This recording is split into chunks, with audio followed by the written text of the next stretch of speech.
Hi guys, आज आलो आहे आम्ही अंबेजोगाईला हत्ती खाण्यामध्ये. इथली स्टोरी खूपच इंटरेस्टिंग आहे, ऐकून घ्या.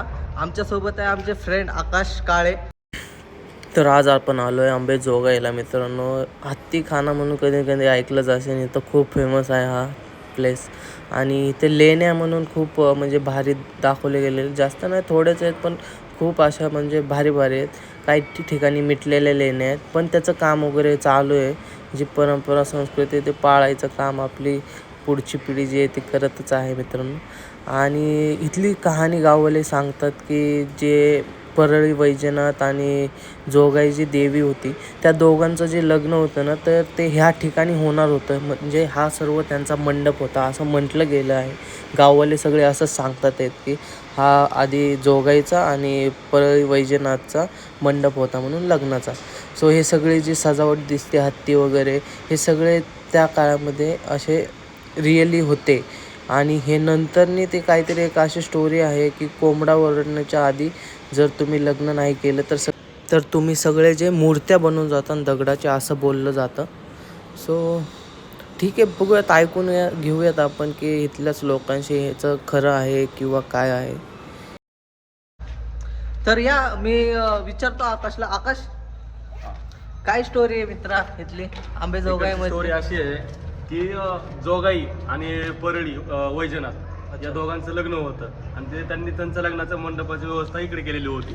एक मिनिट मी दाखवतो तुम्हाला ते. तर ही लग्नासाठी पूर्ण व्यवस्था केलेली होती. तर नवरा नवरीचा मंडप तो होता आणि सगळ्या पाहुण्या मंडळीसाठी इकडची सोय केलेली होती. आणि तर लग्नामध्ये भरपूर काही जेवढे आले होते त्यांच्यासाठी.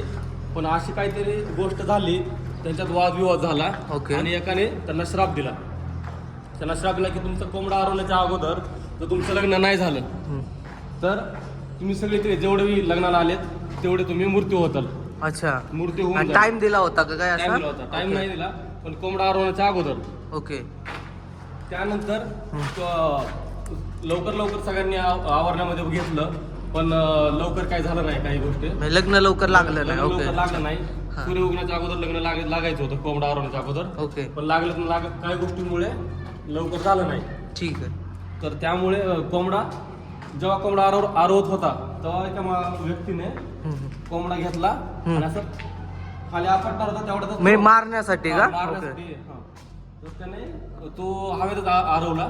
ओके, ओरडला हवेमध्येच उचलताना. हवेमध्येच आरवला आणि मग ते तिथून सगळे मूर्ती झाले. तिथनं सर्व मूर्ती झाली. तर इथनं जोगाई जी पळत गेली इथनं त्यांना काय वाटलं की आपण नाही येत दूर जाऊ, जेवढं दूर जाईल तेवढं आपल्याला वाचता येईल. हा हा, पण तिथं गेली जोगाई, तिथं मूर्ती झाली. आणि इथनं वैजनाथ इथनं आता इथली गुफा बंद केलेली आहे.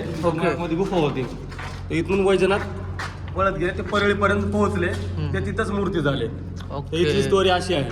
ओके, म्हणजे हे परळी वैजनाथ ते असं. आणि तुम्ही बघू शकता तुम्ही. तर हे पाहू शकता मित्रांनो, लेण्या आहेत तिथे पण मिटलेले आहेत. काय ह्याचं काम चालू आहे, लवकरच पूर्ण होऊन जाईल. एकदा तरी इथे विजिट करा अंबेजोगाईमध्ये. मी इथलं लोकेशनची लिंक तुम्हाला डिस्क्रिप्शनमध्ये देऊन ठेवेल. आणि ह्या ठिकाणी पाण्याचा झरा देखील होता, वरतून पाणी पडत होतं, हे बघू शकता तुम्ही. पण खाली साठलं नाही आहे पाणी, जिरत होतं खालीच. सो खूपच छान आहे. एकदा छोटंसंच आहे पण खूप काही असं बघण्यासारखं आहे इथे. आणि भरपूर ठिकाणं आहेत तिथे, प्लेसेस असे तुम्ही ते विजिट करू शकता.